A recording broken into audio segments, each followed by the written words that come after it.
Hello everyone. तो हमारे पास एक क्वेश्चन है लॉज ऑफ मोशन का, जो मुझे मिला है शुभम कुमार से, जो क्लास 11th में स्टडी कर रहा है। तो क्वेश्चन में कह रहा है कोई बॉल है जिसको हम v0 वेलोसिटी से प्रोजेक्ट करते हैं वर्टिकली अपवर्ड्स, ठीक है, और इस पे एयर ड्रैग लग रहा है m ओमेगा v स्क्वायर के साथ, जहाँ पर v है इंस्टेंटेनियस वेलोसिटी, ओमेगा कांस्टेंट है, और इसका वेट भी तो लग रहा होगा mg नीचे के तरफ। तो ये कितना टाइम पर मैक्सिमम हाइट जेनिथ हाइट पर पहुँचेगा उसको निकालना है, ठीक है।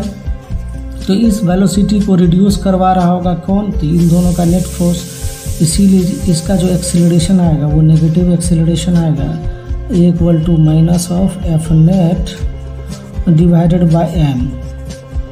तो एम जो हमारा है, सॉरी एफ नेट जो हमारा है वो हो गया M V square omega plus M G divided by M. तो हमारा जो एक्सेलरेशन आ रहा है वो आ गया minus of v square into omega plus ji.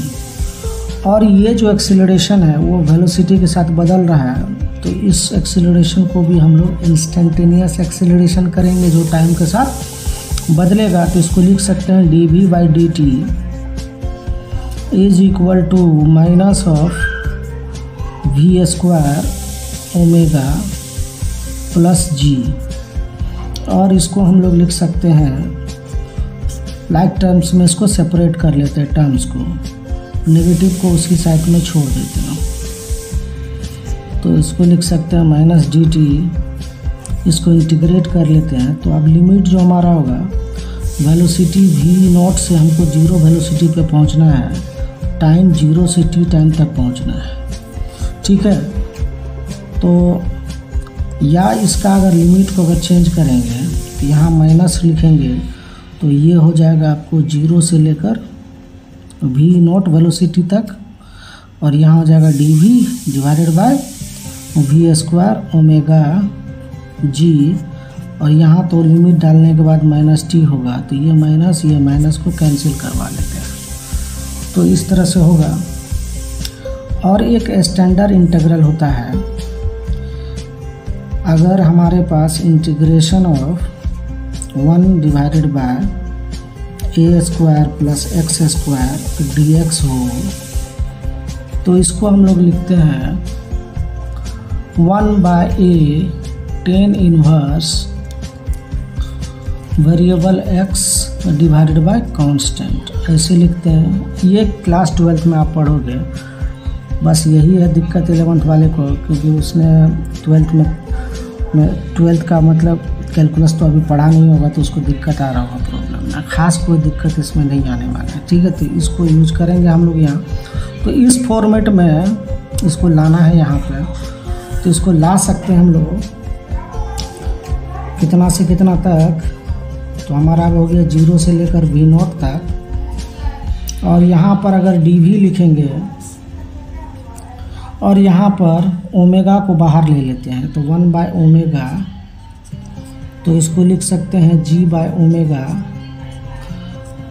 Plus V square. अभी भी स्टैंडर्ड टर्म फॉर्म में नहीं आया है, तो इसको लिख सकते हैं 1 बाय ओमेगा 0 से लेकर v0 तक डी वी, और इसको लिखेंगे under root G by omega, और यहाँ पर स्क्वायर चढ़ा देते हैं। तो अब जो हमारा फॉर्मेट, ये वाला जो फॉर्मेट है ए स्क्वायर प्लस एक्स स्क्वायर, ये कंप्लीट हो गया। और इधर टाइम टी है, तो 1 बाय ओमेगा लिखेंगे, 1 by root G by root omega लिखेंगे, ठीक। और यहाँ पे लिखेंगे tan inverse A by X, तो ए हमारा एक्स बाय ए है, एक्स बाय ए, तो एक्स वेरिएबल भी है, तो v divided by root G divided by root omega लिखेंगे इसको, और यहाँ पर टी है। तो अब जो टी को लिखेंगे हम लोग, ये ऊपर जाएगा तो 1/√2 1/रूट ओमेगा ही रहेगा, तो टोटल हो जाएगा रूट ओमेगा रूट जी, और यहाँ लिखेंगे टेन इनवर्स ये वी नोट है, वी नोट यूनिट था, मतलब इसका लिमिट था, तो root omega into v naught divided by root g. तो यही टाइम है जिसको हमको निकालना था, तो आप इसका स्क्रीनशॉट ले सकते हैं। और एक रिक्वेस्ट है, जो मेरे इस चैनल पे पहली बार आए हैं, अगर आपको ये वीडियो अच्छा लगा हो तो आप मेरे चैनल को सब्सक्राइब कर लें, ताकि मैं आगे और वीडियो ऐसे आपको बना के भेजता रहूँ।